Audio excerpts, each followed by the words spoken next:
Em 1888, no Brasil, foi assinada a Lei Áurea, pela princesa Dona Isabel, filha de Dom Pedro II, no dia 13 de maio, que garantiu a liberdade aos escravizados. O documento foi importante porque há centenas de anos eles lutavam pela própria liberdade. Desde então, os africanos trazidos para o Brasil e os afrodescendentes passaram a ser pessoas livres e deveriam receber pagamento pelos trabalhos que realizavam. Contudo, nessa época, muitas pessoas acreditavam que o país só enriqueceria se a maioria da população fosse branca. Essa obra foi produzida em 1895 pelo artista espanhol Modesto. Nela está representada uma família composta de uma idosa, a avó, uma mulher que segura o filho no colo e tem ao seu lado o marido. A avó faz um gesto de agradecimento pelo fato do bebê ser branco. Nessa obra, o pintor retratou o desejo de que a população brasileira se tornasse branca. Esse pensamento era comum entre muitas pessoas daquela época.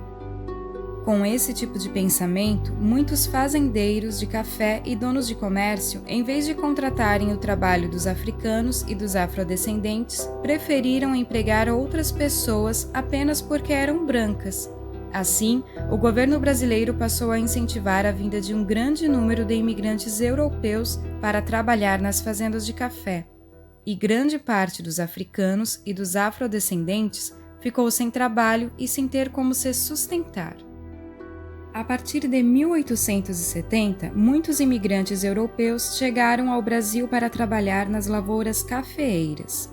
O governo brasileiro incentivava a vinda dessas pessoas por meio de propagandas feitas em caixas de fósforos, panfletos, anúncios de jornal e cartazes.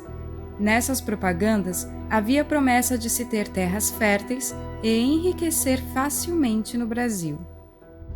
Quando desembarcavam no Brasil, os imigrantes geralmente procuravam a hospedaria de imigrantes, ambiente construído em 1887 para acolher os recém-chegados.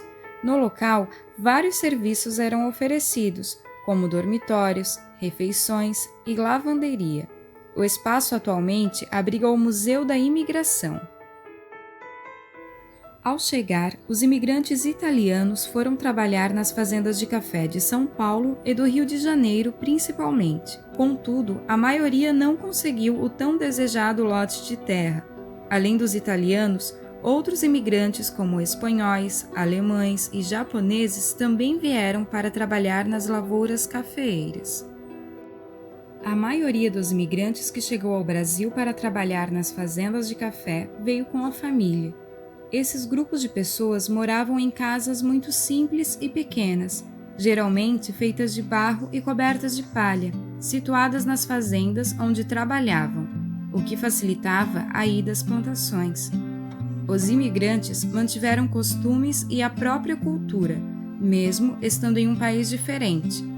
Eles podiam plantar para consumir.